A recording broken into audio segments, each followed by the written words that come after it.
बच्चों, आज हम करेंगे आरोह भाग 2 में से कविता है आपकी कैमरे में बंद अपाहिज। रघुवीर सहाय की लिखी हुई कविता है बच्चों, और लोग भूल गए हैं उनका काव्य संग्रह है, उसमें से ली गई है, उसमें से संकलित है। इस कविता में रघुवीर सहाय जी ने मीडिया जो आज का हमारा है उसकी संवेदनहीनता और उसकी क्रूरता के ऊपर कटाक्ष किया है, व्यंग्य किया है कि किस प्रकार से मीडिया कर्मचारी या मीडिया में काम करने वाले लोग झूठी लोकप्रियता को प्राप्त करने के लिए, अर्जित करने के लिए विकलांग या अपाहिज व्यक्ति की भावनाओं के साथ खिलवाड़ करते हैं। तो कवि ने कहा है कि इन लोगों के प्रति सहानुभूति जताने की बजाय, करुणा दिखाने की बजाय, इनकी सहायता करने की अपेक्षा मीडिया के लोग, मीडिया जगत से जुड़े हुए लोग इन लोगों की विकलांगता का, अपाहिजपन का व्यवसाय करते हैं, व्यापार करते हैं। तो कवि को बहुत ही दुख है, बहुत ही विडंबना की बात ये लगती है कि आज का मीडिया हमारा ऐसी लोकप्रियता को हासिल करने के लिए और बहुत अधिक धन कमाने के लिए पर्दे पर व्यापार हो रहा है विकलांगता का। तो कवि चाहते हैं, कवि लोगों को बताना चाहते हैं कि पर्दे के पीछे या पर्दे के ऊपर, यानी कि दूरदर्शन के ऊपर, सिनेमा के ऊपर इस प्रकार का जो व्यापार है वो नहीं होना चाहिए।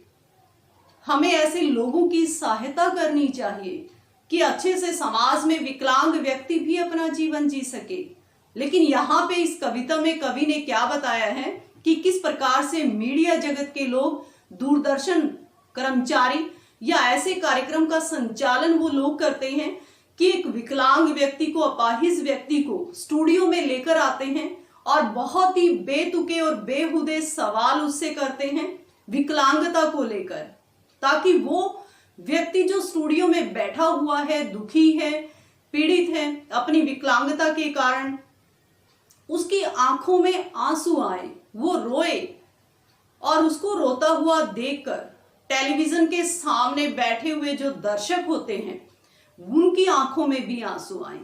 दूरदर्शन कर्मचारियों का, इस कार्यक्रम का संचालन करने वाले लोगों का एकमात्र जो उद्देश्य है दोनों को एक साथ रुलाना, जो हम इस कविता के अंदर पढ़ेंगे कि दोनों को एक साथ रुलाना है ताकि उनका जो कार्यक्रम है वो सफल हो, लोकप्रिय हो, अधिक से अधिक विज्ञापन उनको मिले, बहुत सारा पैसा वो लोग कमा सकें। और कवि कहते हैं कि ये हमें स्वीकार नहीं है। मीडिया कर्मचारियों की ये संवेदनहीनता विकलांग व्यक्ति के प्रति और करूरता, उसको कवि ने करुणा के मुखौटे में छिपी करूरता कहा है कि किस प्रकार से ये लोग उसकी करुणा का मजाक उड़ाते हैं और करूरता की हद तक ये पार कर जाते हैं। तो ऐसा कवि कहते हैं कि नहीं होना चाहिए। समाज में हमें ऐसे लोगों के प्रति सच्ची सहानुभूति जतानी चाहिए। तो क्या कहते हैं कवि बच्चों, देखो कविता, हम दूरदर्शन पर बोलेंगे हम समर्थ शक्तिवान। तो मीडिया कर्मचारी क्या कहते हैं कि हम टेलीविजन पर, दूरदर्शन मतलब टेलीविजन पर बोल सकते हैं, अपनी बात रख सकते हैं, और ऐसा करने में हम समर्थ हैं, शक्तिवान हैं। यानी कि हमारे अंदर ये योग्यता है, निपुणता है कि हम दूरदर्शन के ऊपर, टेलीविजन के ऊपर हम अपनी बात को अच्छे से स्पष्ट रूप से रख सकते हैं, कह सकते हैं, लोगों तक पहुंचा सकते हैं। हम एक दुर्बल को लाएंगे एक बंद कमरे में, दुर्बल यानी कि कमजोर व्यक्ति, अपाहिज व्यक्ति, विकलांग व्यक्ति, शारीरिक रूप से कमजोर व्यक्ति, एक बंद कमरे में, यानी कि अपने स्टूडियो के अंदर, जहां पे ये इस प्रकार के कार्यक्रम का संचालन करते हैं, इस प्रकार के कार्यक्रम को लोगों को दिखाने की कोशिश करते हैं कि हम किस प्रकार से ऐसे लोगों के प्रति सहानुभूति रखते हैं, जबकि ये सब कुछ झूठ है, दिखावा है, झूठी लोकप्रियता हासिल करने के लिए ये सब कुछ करते हैं।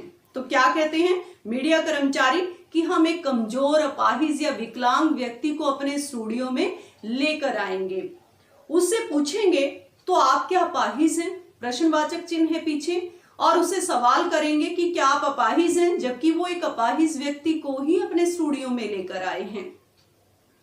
तो उसे इस प्रकार के बेतुके और बेहुदे सवालों की जो बौछार है वो मीडिया कर्मचारी करेंगे। तो आप क्यों अपाहिज हुए? अपाहिज व्यक्ति से सवाल पूछा जा रहा है कि आप अपाहिज क्यों हुए, जो कि उसके बस की बात नहीं है। तो इस प्रकार के बेतुके प्रश्न या सवाल वो उससे करेंगे। आपका अपाहिजपन तो दुख देता होगा, देता है। एक एक सवाल मीडिया कर्मचारी कवि कहते हैं कि जोर दे देकर उससे पूछते हैं, सवाल करते हैं कि आपका जो अपाहिजपन है, विकलांगता है, शारीरिक कमजोरी है, वो आपको कितना दुख देता है, कितना पीड़ा वो पहुंचाती है, किस प्रकार से समाज में आप अपना जीवन जीते हैं। तो इस प्रकार के बेहुदे बेतुके सवाल कवि कहते हैं कि मीडिया कर्मचारी बार बार उस अपाहिज से करते हैं। कैमरा दिखाओ इसे बड़ा बड़ा, जो ब्रैकेट में कोष्ठक में जो लिखा हुआ है बच्चों, वो मीडिया कर्मचारी टेलीविजन पर नहीं दिखा रहे हैं। आपस में कार्यक्रम का संचालन करने वाले जो दूरदर्शन के कर्मचारी हैं वो इशारों में भी बात करते हैं कि इस व्यक्ति को, जिस अपाहिज को वो स्टूडियो में लेकर आए हैं, जो उनके सामने कैमरे के सामने बैठा हुआ है, तो वो अपने साथी कर्मचारियों से कहते हैं कि पूरा का पूरा जो कैमरा है वो इसके ऊपर होना चाहिए। इसका जो दुखी या पीड़ित चेहरा है वो सामने बैठे दर्शकों को साफ नजर आना चाहिए। इसलिए कहा जाता है कि कैमरा दिखाओ इसे बड़ा बड़ा, कैमरे के ऊपर पूरा का पूरा इसको दिखाना है। हाँ तो बताइए आपका दुख क्या है? फिर से सवाल किया जाता है अपाहिज व्यक्ति से कि आप बताइए आपका दुख क्या है, अपाहिज होकर आपको कैसा लगता है, जल्दी बताइए, वह दुख बताइए, बता नहीं पाएगा। एक के बाद बेतुके जो सवाल हैं मीडिया कर्मचारी उस अपाहिज व्यक्ति से करते हैं। वो अपाहिज व्यक्ति जो बहुत ही दुखी है, पीड़ित है, परेशान है अपनी विकलांगता से, अपने अपाहिजपन से, तो मीडिया कर्मचारियों के सवालों का जवाब वो नहीं दे पाता है। सोचिए, बताइए आपको अपाहिज होकर कैसा लगता है, कैसा? बार बार दबाव देकर उसे सवाल किया जाता है कि आप सोचकर हमें बताइए, आप सोचिए इस बारे में कि आपको विकलांग होकर कैसा लगता है। बार बार इस प्रकार के प्रश्न उस व्यक्ति के ऊपर दागे जाते हैं, किए जाते हैं, और वो मीडिया कर्मचारियों के इन सवालों का जवाब नहीं दे पाता। यानी कैसा, यानी कि आप बताइए हमें आपको विकलांग होके, अपाहिज होके कैसा लगता है। और ये सब कुछ मीडिया कर्मचारी क्यों कर रहे हैं? कवि क्या कहते हैं? अपने कार्यक्रम को सफल बनाने के लिए, कि अगर हम इस प्रकार के करुणाजनक कार्यक्रम अपने चैनल पर, अपने दूरदर्शन चैनल पर दिखाएंगे तो लोगों में लोकप्रियता हमारी बढ़ जाएगी और हम बहुत सारा पैसा कमा सकते हैं। हम खुद इशारे से बताएंगे कि क्या ऐसा। मीडिया कर्मचारी अपने साथी कर्मचारियों से चर्चा करते हैं कि अगर अपाहिज व्यक्ति अपने सवालों का जवाब नहीं दे पाएगा तो हम खुद इशारा करके उसको बताएंगे कि आप इस प्रकार से अपनी पीड़ा के बारे में कैमरे पर बताइए, चैनल पर बताइए। तो आपस में सब प्रकार का जो प्रबंध है उन्होंने किया हुआ है कि कैसे वो करुणा बाहर लानी है। एकमात्र उद्देश्य दूरदर्शन कार्यक्रम के संचालन करने वाले लोगों का कि रोए कैमरे पर, इसकी आंखों से आंसू बहें और इसको रोता हुआ देखकर सामने बैठे जो दर्शक हैं वो भी रोएं, तभी हमारा जो कार्यक्रम है वो सफल होगा। किसी प्रकार की सच्ची सहानुभूति मीडिया कर्मचारियों के अंदर नहीं है। सोचिए, बताइए, थोड़ी कोशिश करिए, यह अवसर खो देंगे। फिर से उसके ऊपर दबाव बनाया जाता है जो स्टूडियो में बैठा है विकलांग व्यक्ति, अपाहिज व्यक्ति, कि आप सोचकर अपने दुख के बारे में हमें बताइए कि आपको विकलांग होकर, अपाहिज होकर, शारीरिक रूप से जो आप कमजोर हैं, बाकी लोगों की तरह जो आप नजर नहीं आते हैं, ये सब कुछ हमें सोचकर बताइए। नहीं तो ये जो अवसर है, मौका है, जैसे कि उन्होंने बहुत बड़ा अवसर उस व्यक्ति को दिया हुआ है प्रसिद्ध होने के लिए, तो इन सारी बातों के ऊपर कटाक्ष किया है कवि ने, व्यंग्य किया है कि वो लोग कहते हैं कि अवसर आप खो देंगे, बहुत बड़ा मौका आपके पास है, आप चैनल पर अपनी दुख, अपनी पीड़ा के बारे में बता सकते हैं। इस प्रकार के बेहुदे और बेतुके सवाल उस अपाहिज व्यक्ति से किए जाते हैं। आप जानते हैं कि कार्यक्रम रोचक बनाने के वास्ते, रोचक, लोकप्रिय, प्रसिद्ध वास्ते के लिए हम पूछ पूछ कर उसको रुला देंगे। दूरदर्शन कर्मचारी, कार्यक्रम का संचालन करने वाले मीडिया कर्मचारी, वो आपस में बातचीत करते हैं कि किस प्रकार से हम अपने कार्यक्रम को रोचक बनाने के लिए, लोकप्रिय बनाने के लिए, प्रसिद्ध करने के लिए ऐसे ऐसे सवाल उस विकलांग या अपाहिज व्यक्ति से करेंगे कि वो हमारे सवालों को सुनकर, हम जो सवाल उसको पूछेंगे बार बार, वो रोना शुरू करे। हम प्रश्न पूछ पूछ कर उसको रुलाना चाहते हैं, अपने कार्यक्रम को सफल बनाना चाहते हैं, इंतजार करते हैं, आप भी उसके रो पड़ने का करते हैं। यह प्रश्न पूछा नहीं जाएगा। जैसा कि मैंने पहले भी कहा कि कोष्टक में जो कुछ भी है वो चैनल पर, दूरदर्शन के पर्दे पर वो नहीं पूछेंगे।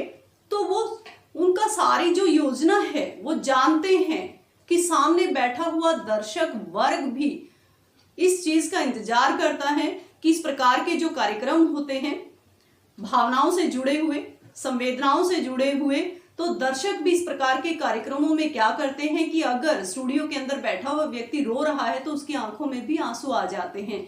इसी चीज का फायदा वो उठाते हैं और इसी को कवि ने व्यंग्य किया है कि इन लोगों ने व्यापार बना लिया है पीड़ा को, और ये कतई बर्दाश्त नहीं है। पीड़ा का व्यापार पर्दे पर और पर्दे के बाहर कहीं भी नहीं होना चाहिए। तो इसीलिए उन्होंने कहा है कि दर्शक भी इस चीज का इंतजार करते हैं कि वो रोए और साथ में उनकी आंखों में भी आंसू आ जाते हैं। फिर हम पर्दे पर दिखलाएंगे फूली हुई आंख की एक बड़ी तस्वीर। फूली हुई यानी कि सूजी हुई, पीड़ा से, दुख से, दर्द से, अपाहिज व्यक्ति की, विकलांग व्यक्ति की।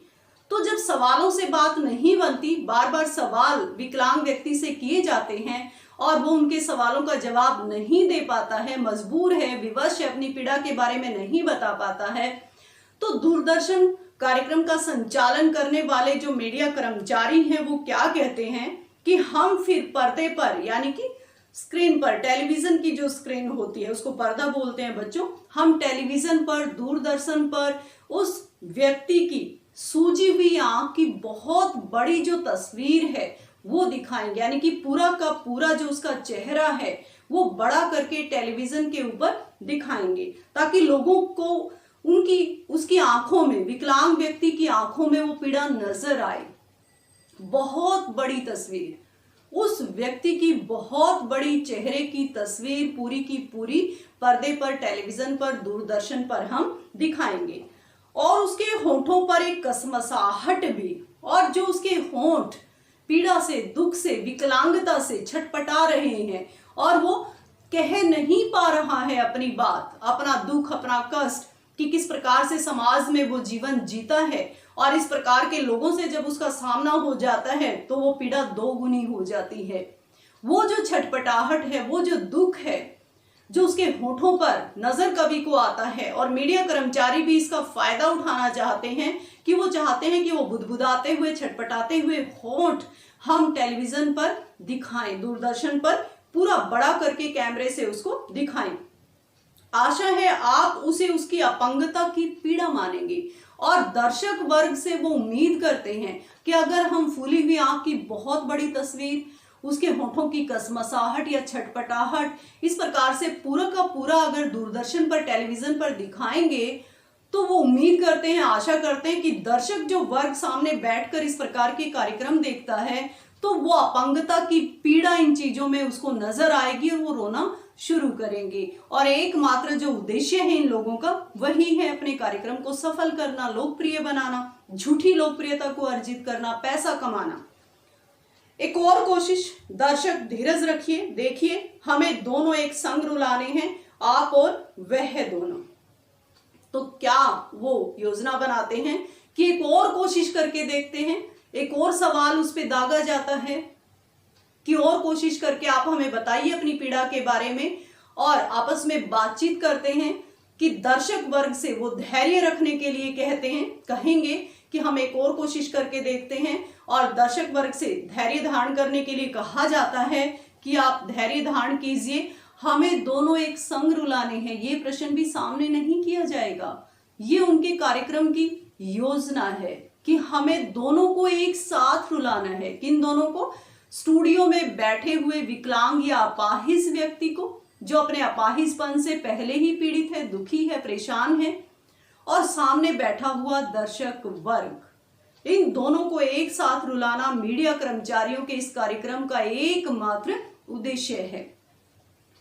कैमरा बस करो, नहीं हुआ रहने दो, पर्दे पर वक्त की कीमत है। और जब वो ऐसा करने में असफल रहते हैं, दोनों को एक साथ नहीं रुला पाते, तो दूरदर्शन कर्मचारी या दूरदर्शन इस कार्यक्रम का संचालन करने वाले जो मीडिया कर्मचारी हैं, जो इस प्रकार का कार्यक्रम अपने दूरदर्शन चैनल पर दिखा रहे हैं, जब ऐसा वो नहीं कर पाते तो अपने कैमरामैन को आदेश देते हैं कि रहने दो, बस नहीं हुआ, यानी कि जो हमें चाहिए था वो नहीं हुआ, हम दोनों को एक साथ नहीं रुला पाए, यानी कि अपाहिज व्यक्ति को और दर्शकों को।